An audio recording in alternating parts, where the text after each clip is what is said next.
രൂപമാറ്റം വരുത്തിയ വാഹനങ്ങൾക്കെതിരെ നടപടി കടുപ്പിച്ച് ഹൈക്കോടതി. ഇതര സംസ്ഥാനങ്ങളിൽ നിന്ന് എത്തുന്ന കോൺട്രാക്ട് ഗ്യാരേജ് വാഹനങ്ങൾക്കെതിരെയും നടപടി വേണം.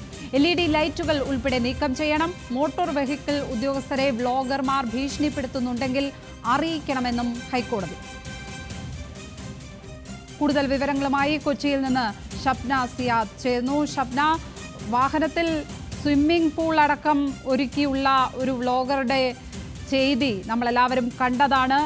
ഇപ്പോൾ ഏത് സാഹചര്യത്തിലാണ്, ആ കേസുമായി ബന്ധപ്പെട്ടാണോ ഇപ്പോൾ ഇത്തരത്തിൽ ഒരു നിർദ്ദേശം നൽകിയിരിക്കുന്നത് ഹൈക്കോടതിയുടെ ഭാഗത്ത് നിന്ന് വന്നിരിക്കുന്നത്?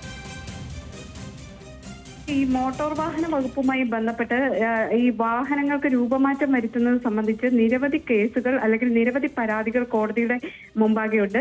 ഇപ്പോൾ ഏറ്റവും പ്രധാനമായും സഞ്ജു ടെക്കിയുടെ കേസുമായി ബന്ധപ്പെട്ടാണ് ഇന്നിപ്പോൾ ഈ ഹർജി കോടതി പരിഗണിക്കുന്നത്. നേരത്തെ ഈ വിഷയം കോടതിയുടെ പരിഗണനയിലുള്ളതാണ്. അന്ന് തന്നെ വാഹനങ്ങൾക്ക് രൂപമാറ്റം വരുത്തിയാൽ കർശന നടപടി മോട്ടോർ വാഹന വകുപ്പ് സ്വീകരിക്കണം എന്ന് കോടതി നിർദ്ദേശം നൽകിയിരുന്നതാണ്. പിന്നീടാണ് ഇപ്പോൾ ഈ പുതിയ കേസുണ്ടാകുന്നത്. ഇന്ന് കോടതി ഈ ഹർജി പരിഗണിക്കുന്ന വേളയിൽ പ്രധാനമായും പറഞ്ഞിട്ടുള്ളത് മോട്ടോർ വാഹന വകുപ്പ് ഉദ്യോഗസ്ഥരെ ബ്ലോഗർമാർ ഭീഷണിപ്പെടുത്തുന്നുണ്ടെങ്കിൽ അറിയിക്കണം എന്നാണ്. വാഹനം രൂപമാറ്റം വരുത്തുന്നവർക്കെതിരെ സ്വീകരിക്കാവുന്ന നടപടി ഏത് വിധത്തിലാണ് എന്ന് കേന്ദ്ര സർക്കാരിനോട് അറിയിക്കാനും കോടതി നിർദ്ദേശം നൽകിയിട്ടുണ്ട്. അതായത് ഇന്ത്യൻ ശിക്ഷാ നിയമപ്രകാരം മോട്ടോർ വാഹന വകുപ്പ് നിയമപ്രകാരവും ഏത് നടപടിയാണ് സ്വീകരിക്കാൻ പറ്റുന്നത് എന്നറിയിക്കാനാണ് കേന്ദ്ര സർക്കാരിനോട് ഡിവിഷൻ ബെഞ്ച് നിർദ്ദേശിച്ചത്. മോട്ടോർ വാഹന വകുപ്പിനെതിരെ ഇന്നും വലിയ വിമർശനം കോടതി ഉന്നയിച്ചു. രൂപമാറ്റം വരുത്തിയ വാഹനങ്ങൾ ഉപയോഗിക്കുന്നതിൽ എന്ത് നടപടിയെടുത്തു എന്നായിരുന്നു കോടതിയുടെ ചോദ്യം.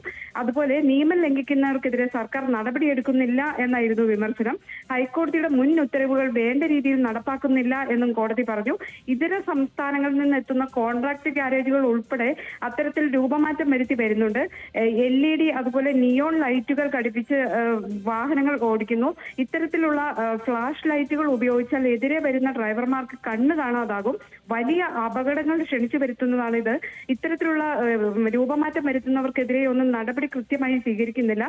ബ്ലോഗർമാർ വാഹനങ്ങൾ രൂപമാറ്റം വരുത്തി സോഷ്യൽ മീഡിയയിൽ പ്രചരിപ്പിച്ച കുറേയധികം വീഡിയോകൾ ഇന്ന് കോടതി പരിശോധിക്കുകയും ചെയ്തു. ഇവർക്കെതിരെയൊക്കെ എന്ത് നടപടിയാണ് സ്വീകരിച്ചത് എന്നായിരുന്നു കോടതിയുടെ ചോദ്യം. ഏതെങ്കിലും തരത്തിൽ ഇത്തരത്തിൽ മോട്ടോർ വാഹന വകുപ്പിന് ഭീഷണി ഉണ്ടായാൽ അത് അറിയിക്കാനും കോടതി നിർദ്ദേശം നൽകി. ഗതാഗത കമ്മീഷണറെ നേരിട്ട് വിളിച്ചു വരുത്തും എന്ന മുന്നറിയിപ്പും കോടതി നൽകിയിട്ടുണ്ട്. ഏതായാലും ഇത് സംബന്ധിച്ച് കർശനമായ നടപടിയാണ് കോടതിയുടെ ഭാഗത്തു നിന്ന് ഉണ്ടാകുന്നത്. എന്തായാലും സഞ്ജു ടെക്കിയുടെ ആവേശം തന്നെയാണ് ഹൈക്കോടതി ഇപ്പോൾ നടപടികൾ കടുപ്പിക്കുന്നതിൽ പ്രേരണയായിട്ടുള്ളത്. ഇതുമായി ബന്ധപ്പെട്ട ഒരു കൂട്ടം കേസുകൾ കോടതി എന്തായാലും പരിശോധിച്ചിട്ടുണ്ട്. കർശന നടപടി വേണമെന്നുള്ള നിർദ്ദേശം ഹൈക്കോടതിയുടെ ഭാഗത്ത് നിന്ന് ഈ വാഹന മോഡിഫിക്കേഷനുമായി ബന്ധപ്പെട്ടുള്ള കാര്യങ്ങളിൽ കർശന നടപടി വേണമെന്ന് ഹൈക്കോടതി പറഞ്ഞിരിക്കുന്നു. ഷബ്ന സിയാദാണ് കൊച്ചിയിൽ നിന്നും വിശദാംശങ്ങൾ പങ്കുവച്ചത്.